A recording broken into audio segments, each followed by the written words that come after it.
Week 6 with Casimir. We trained together 3 days this week because Loki and I went to La Pine, Oregon for our first endurance ride together. Day 36. Here I am exploring the seeking system. So horses graze 18 hours of the day when they are in the wild. They're naturally curious about their environment, and it is their stimulation and kind of what gets them motivated to find different things. So they're motivated by safety first, so they're constantly scanning their surroundings for danger.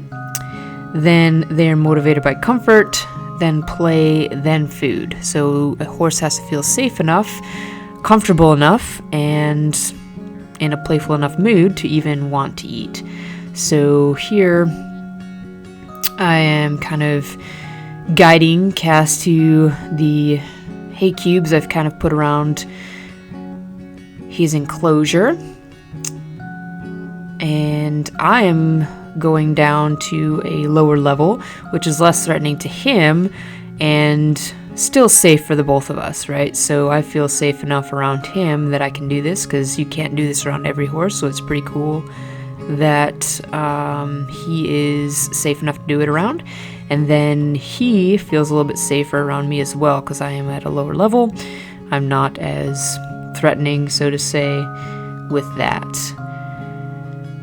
Also, body position, I kind of mentioned it with me kneeling, but here, when you are facing away, as I am here from him, that's less pressure on him, less of my energy facing him, right? So you hear a lot about pressure and release of pressure.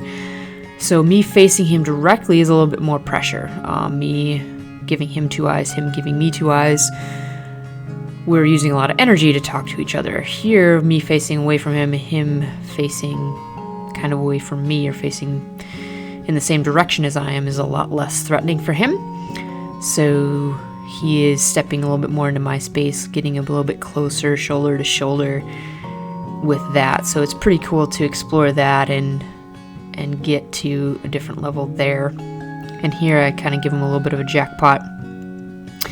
And he is not moving his energy away anymore. As you can see, he's just kind of standing there and letting me pet him. So that's pretty cool. Obviously, the motivator there is food, so he's not worried about his safety, but still pretty cool. So here on day 37, we are working on a little bit more of that idea of energy and pressure and release of pressure. So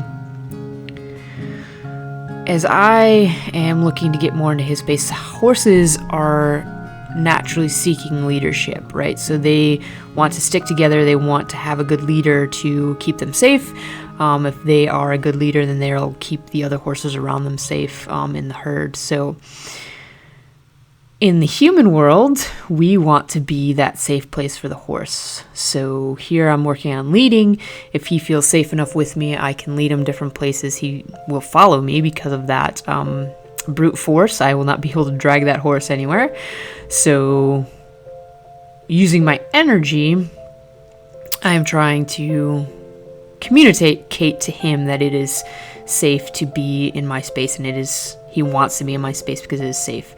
So here I'm moving his energy around, right? I'm moving his feet and then I'm releasing it. So you'll notice he was kind of running around the round pen or trotting around the round pen, and then I backed off and he is coming back into my space. So horses also don't want to waste energy, right? They want to conserve energy as much as possible. So me being the safe place where he can rest, relax, and feel safe is kind of what we're working on there. And here, once again, I'm kind of getting down to a lower level, playing off of that seeking system, that comfort system, with touch, food, and all of the above. Today, Kas was a little bit more flighty, a little bit more on edge. And if you'll notice the environment, that's kind of why, right? So I mentioned that safety is number one priority for the horse and number one motivator for the horse. And you'll notice today, you can see the trees in the background. It's a little windy. Weather's a little bit it's probably going to rain, which it does here in a little bit. But horses rely on their ears and eyes to keep them safe too, and to kind of get that information from their environment. And when it's more windy, when it's raining, they're a little more on edge and stuff like that. So he was just a little bit more on edge, and that's okay. We work through it, and he thinks through things now a lot more, and that's my goal for him, is to kind of have him think through things as opposed to just react to different stimuli and everything like that. Today was not a day he was very highly motivated by food. He was definitely more motivated by his safety and what he perceived to be any sort of a threat or anything like that. I'm also putting a lot of energy with my body language towards the cone, and he is still choosing to come into that space, which is good. It's a testament that he is thinking through the situation, and he knows that if he goes towards the cone, he will get a pet, he will get the treat, so he is thinking through that as well. And yep, we did have a good time in La Pine, Oregon, and more to follow from everybody next week.